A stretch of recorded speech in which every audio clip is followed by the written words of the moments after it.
Shalom saudaraku, dimanapun Anda berada. Senang berjumpa kembali, menjumpai saudara. Saya berharap kita semua tetap dalam kasih dan perlindungan Tuhan Yesus. Haleluya. Selamat datang kembali di channel Pokok Anggur bersama saya, Yusia Krispianto. Mari saudaraku, sebelum kita bersama-sama merenungkan firman Tuhan, mari kita terlebih dahulu akan berdoa. Bapa di surga, Bapa yang baik, Bapa di dalam nama Tuhan Yesus, kami bersyukur buat segala kebaikan-Mu hari ini ya Tuhan. Terima kasih buat penyertaan-Mu bagi kami hari ini. Dan saatnya kami rindu untuk merenungkan firman Tuhan. Ajar kami ya Tuhan untuk mengerti, ajar kami untuk memahami segala kehendak-Mu bagi kami. Mari Tuhan buka rahasia firman-Mu saat ini dan terangi hati kami dengan firman-Mu. Terima kasih Tuhan, ini doa kami. Di dalam nama Tuhan Yesus Kristus kami berdoa. Amin. Puji Tuhan saudaraku, mari kita akan membaca di dalam Mazmur 23 ayat yang keempat. Sekalipun aku berjalan dalam lembah kekelaman, aku tidak takut bahaya, sebab Engkau besertaku, gadamu dan tongkatmu itulah yang menghibur aku. Puji Tuhan.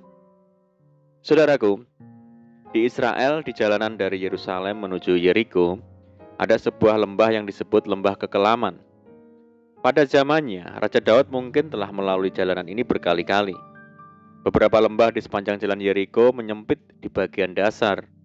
Dalamnya sekitar 243 meter. Satu-satunya waktu di mana kita bisa melihat sinar matahari ialah di waktu siang hari dan ketika matahari berada tepat di atas kepala kita. Di dalam Alkitab, lembah seringkali dijadikan sebagai metafora untuk masa-masa sulit, masa kegelapan, keputusasaan, kekalahan, atau ketidakberdayaan. Mazmur pasal 23 ini dituliskan oleh Daud, saudara. Daud sebagai seorang gembala domba. Dia menuliskan Mazmur 23 ini sebab dia punya pengalaman dalam menggembalakan domba-dombanya. Pada zaman dulu, seorang gembala membawa domba-dombanya mendaki gunung, bahkan jika turun ke lembah.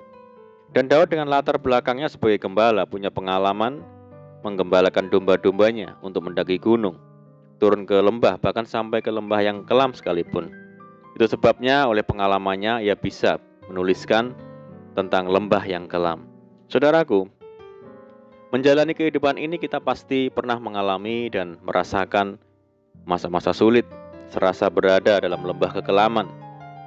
Lembah kekelaman berupa masalah berat dalam rumah tangga, masalah keuangan yang sedang seret, tekanan, penderitaan, dan pergumulan berat lainnya.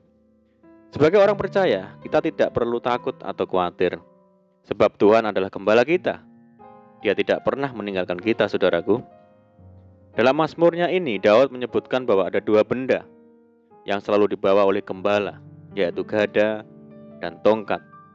Tongkat berfungsi untuk menepuk-nepuk tubuh domba ketika domba mulai berjalan melenceng arah atau menjauhi kawanannya. Tongkat ini berbentuk melengkung di bagian pangkalnya seperti gagang payung, agar dapat mengait badan atau leher domba yang jatuh terperosok di lubang atau di jurang.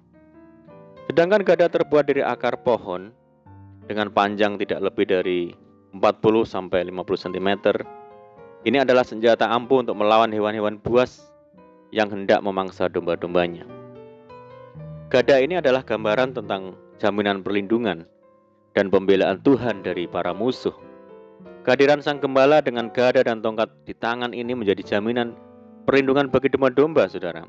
Terkadang Tuhan harus menggunakan tongkat untuk menegur dan mendidik kita, dengan mengizinkan kita melewati lembah-lembah kekelaman atau bahkan bayang-bayang maut.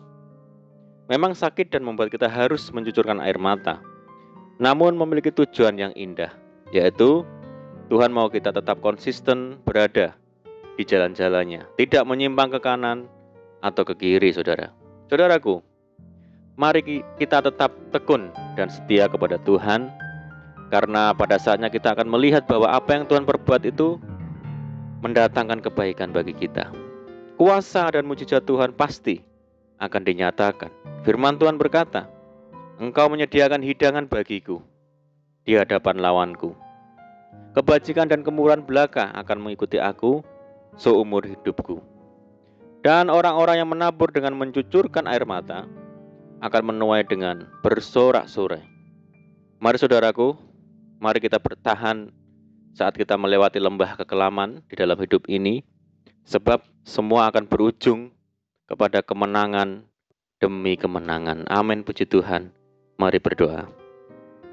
Bapa di surga, Bapa di dalam nama Tuhan Yesus, bersyukur buat firman-Mu saat ini ya Tuhan. Terima kasih Tuhan yang selalu ada bagi kami saat kami melewati lembah kekelaman. Engkau yang selalu menolong kami ya Tuhan. Terima kasih buat penyertaan-Mu yang sempurna dan luar biasa bagi kami.